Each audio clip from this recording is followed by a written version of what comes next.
뭐 자주 멘트 드리는 거지만 이 탐욕과 공포와 탐욕은 동전의 액면처럼 붙어 있습니다. 막 뭔가 안 좋아지면은 큰일 날 것 같아. 공포 심리가 팽배하다가 어느 순간 이 사람들의 심리는 잊어버리죠. 그러면 이제 탐욕, 뭔가 없어? 뭔가 올 것 같아. 그러면 약간 말랑말랑하고 좀 접근하기 쉬운 쪽을 들여다보게 돼 있는데요. 비트코인이 이 가상화폐가 주말에 급등하는 걸 보고서 이 엔터테인먼트도 또 주목이 될 수 있겠구나 생각이 들어서 오늘 엔터테인먼트 미디어 쪽 한번 더 들여다볼까 합니다. EBS 투자증권 리서치센터 안진아 애널리스트와 함께하죠. 어서 오세요. 안녕하세요. 네. 요즘 또 뭐 무슨 M&A 수주 뭐 몇십조 단위 빵빵 터집니다. 네. 카카오 엔터가 네. 1조 2천억 투자 유치했다 그러죠. 사우디아라비아로부터?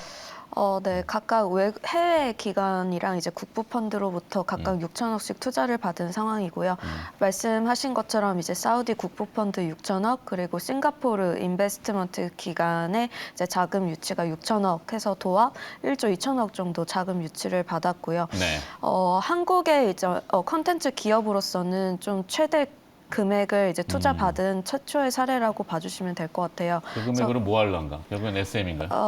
뭐 제가 이제 뭐 이렇게 말씀을 드리기는 뭐 공시된 뭐 정의한 게 사항이거나 아니니까. 뭐 이렇게 공식적인 발표는 없습니다만 이제 시장에서 추론하는 네, 바. 뭐 그리고 공시된 것들의 이제 뭐 자금의 활용 용도나 이런 것들을 봤을 때는 이제 지난 12일에 카카오 엔터테인먼트 이제 유상증자 공시에 이제 기타 법인 취득의 자금 목적으로 한 6천억 정도를 이제 활용할 거다라고 이제 공시가 떴어요. 그래서 뭐 추론에 의하면 이런 네. 확보된 자금으로 인해서 이런 컨텐츠 라인업이라든지 아니면 새로운 이런 비즈니스를 확장하는 데 자금을 활용하지 않을까라고 시장을 기대를 하고 있는 상황이고요. 그렇죠. 1조 2천억 네. 가지고 뭐 운용자금 쓰기에는 네네. 너무 크잖아요. 그래서 사실 지난해 말 기준으로 한 2,400억 정도 현금이 있었는데 네. 거기에 거의 뭐 1조 정도, 1조 2천억 정도 더 들어온 상황이기 때문에 충분히 이제 투자하고 관련된 비즈니스 포트를 확장하기에는 실탄이 좀 마련됐다라고 긍정적으로 해석하시는 것 같습니다. 네.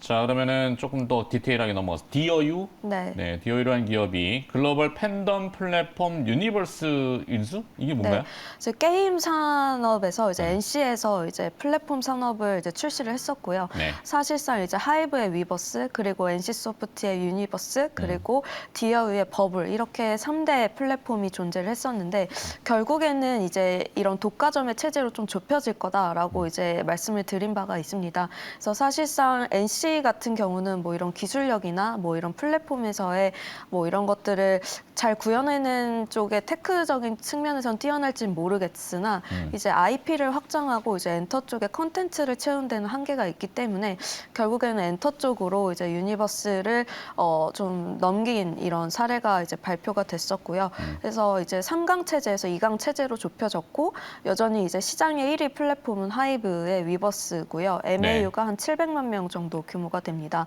그리고 유니버스랑 그리고 디어유가 합해지면서 한 그 두 개 체제로 이제 합쳐졌고 기존의 버블 같은 경우는 디어의 버블은 한 360명 정도 아티스트가 있었는데요. 유니버스에 200명이 추가되면서 이제 입점된 아티스트들이 한 60% 정도 추가되는 효과가 이제 발생이 됐습니다. 그래서 유니버스에는 뭐 아이브나 몬스타엑스나 뭐 에이티즈 같은 요즘에 K-팝의 글로벌 팬덤이 확장되고 있는 신인 걸그룹, 보이그룹들이 많이 추가가 되어 있기 때문에 좀 시장에서 기대를 많이 반영해서 최근에 주가 반등이 좀 가파르게 올랐던 모습이었습니다. 네.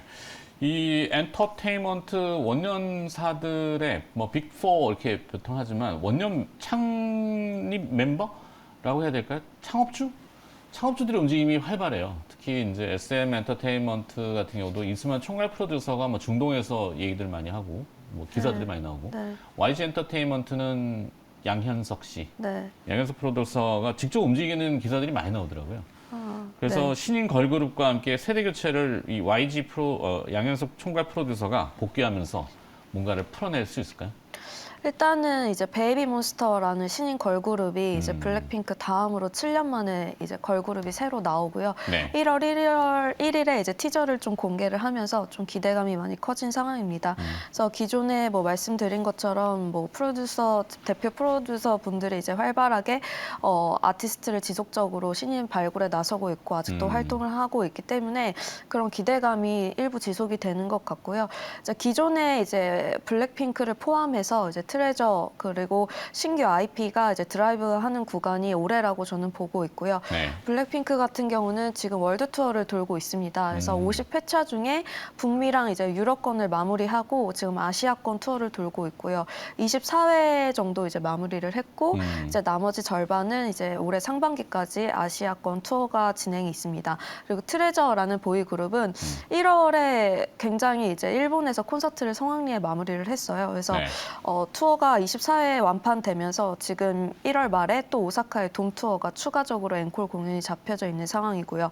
그리고 베이비 몬스터 같은 경우는 정확한 컴백 날짜가 아직까지는 알려지진 않았지만 최대한 이제 빠른 시일 내에 이제 데뷔를 시키려고 준비 중에 있고요. 내부적으로 오랫동안 준비를 해온 상황이기 때문에 사실상 거의 데뷔는 준비는 끝났다라고 네. 이제 봐주시면 될 것 같습니다. 데몬이라는 게 베이비몬스터? 네.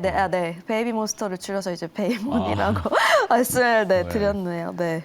뭐 그쪽 용어를 좀 알아야죠. 네. 뉴이스트인가요? 뉴이스트의 페이스라는 노래가 옛날 노래입니다. 제가 모르시나요? 그것까지는 네. 요즘 계속 맴돌아가지고 네. 연습을 좀 한번 해보려고 그랬더니 어렵더라고요. 네. 자, 하이브의 뉴진스가 뭐 우리 걸그룹들이 이제 글로벌 랭킹 이런 그 뭐라 그러죠? 차트들? 차트, 네. 뭐 일본의 오리콘 주간 합산 랭킹 1위에 또 뉴진스가 올랐다고요. 뭐 이런 관련해서 내용 또 있으면 좀 뉴진스 같은 경우는 데뷔하자마자 모든 기록들을 다 신기록을 세우면서 최초 기록을 세우고 있고요. 지금 이제 1월 2일에 이제 싱글 앨범을 발매를 했는데 초동 물량이 70만 장을 돌파를 했습니다. 그래서 굉장히 이제 싱글 앨범 판매 수준이라든지 뭐 광고 모델 수익률이라든지 뭐 이런 걸그룹의 이제 수익화 정상 시점이 굉장히 빨라지고 있고 사실상 지난 7월에 데뷔를 했고 채 6개월이 지나지 않은 상황에서 이제 걸그룹의 수익화 시점이 좀 기대가 되는 상황이다라고 봐주시면 될 것 같습니다.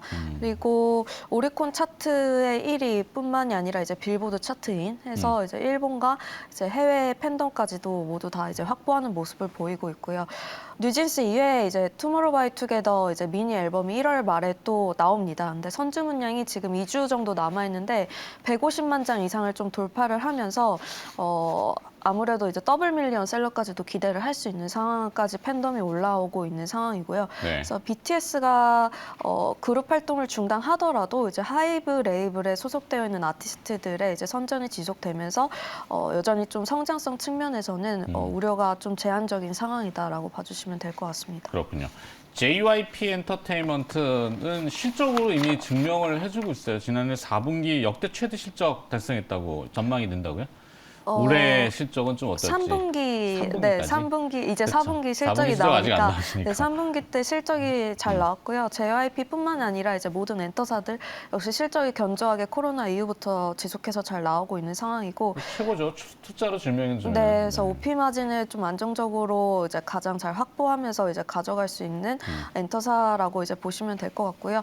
2023년 매출액 같은 경우는 한 4,840억, 전년 동기 대비 54% 증가한 금액, 그리고 영업이익 같은 경우는 1,341억 원. 그래서 역시 이익 마찬가지로 한 52% 정도 증가할 것으로 추정을 하고 있습니다. 네. 그래서 올해 신인 4팀 보이그룹이 데뷔할 예정이 있고요. 이에 아티스트 IP를 좀 활용해서 네이버 제페토라든지 뭐 디어유라든지 뭐 포바이포라든지 뭐 다양한 플랫폼에 투자를 하고 있기 때문에 뭐 이런 관계 손익 증가로 인한 EPS 확대 모멘텀, 그리고 본업의 이제 이익 체력 레벨업 이런 것들로 봤을 때도 부담 없는 성장성 대비 이제 부담 없는 이제 밸류에이션 수준을 가지고 있어서 네. 좀 안정적으로 들고 가시기에는 부담 없는 종목이다라고 보고 있습니다.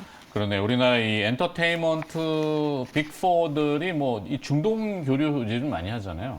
그쪽에 또 활로가 충분히 연결이 될 수 있는 것도 있을 것 같고, 그죠? 네, 뭐 아니면 구체적인 건 없더라도. 네, 중동뿐만이 아니라 뭐 글로벌리 지금 다 확장을 해가고 있는 추세이고 사실 뭐 지난해 하반기에는 걸그룹이 메인이라고 했었지만 네. 올해 좀 트렌드는 아티스트 신인 데뷔가 좀 양식이 바뀔 걸로 보여요. 이제 현지에서 인종에 상관없이 K-팝 트레이닝 양식을 좀 이전을 시킨 이제 해외 글로벌 아이돌 그룹이 이제 대거 좀 엔터사마다 데뷔를 할 것으로 보이고 있기 때문에 이러한 글로벌 시장에서 좀 잘 하고 있는 엔터사들 중심으로 봐주시는 게 유리할 것 같습니다. 네, 시간이 다 됐다는데 그래도 결론은 네. 들어야 될 것 같은데 네. 탑픽 좀 뽑아주셔야 될 것 같은데. 그래서 앞에 시간 조절 잘 탑픽은 못했어요. 제가. 네, 탑픽은 이제 엔터 중에서는 하이브와 YG 말씀드리고 있고 미디어에서는 스튜디오 드래곤 말씀드리고 스튜디오 있습니다. 드래곤까지. 네. 종목 세개 나왔어요. 하이브, YG 엔터테인먼트, 스튜디오 드래곤. 이게 중요한 거니까. 네. 네. 자, 잘 들었습니다. 이베스트 투자증권 리서치센터 미디어 엔터 커버하고 있는 안진아 애널리스트가 또 수고해 주셨네요. 고맙습니다. 감사합니다.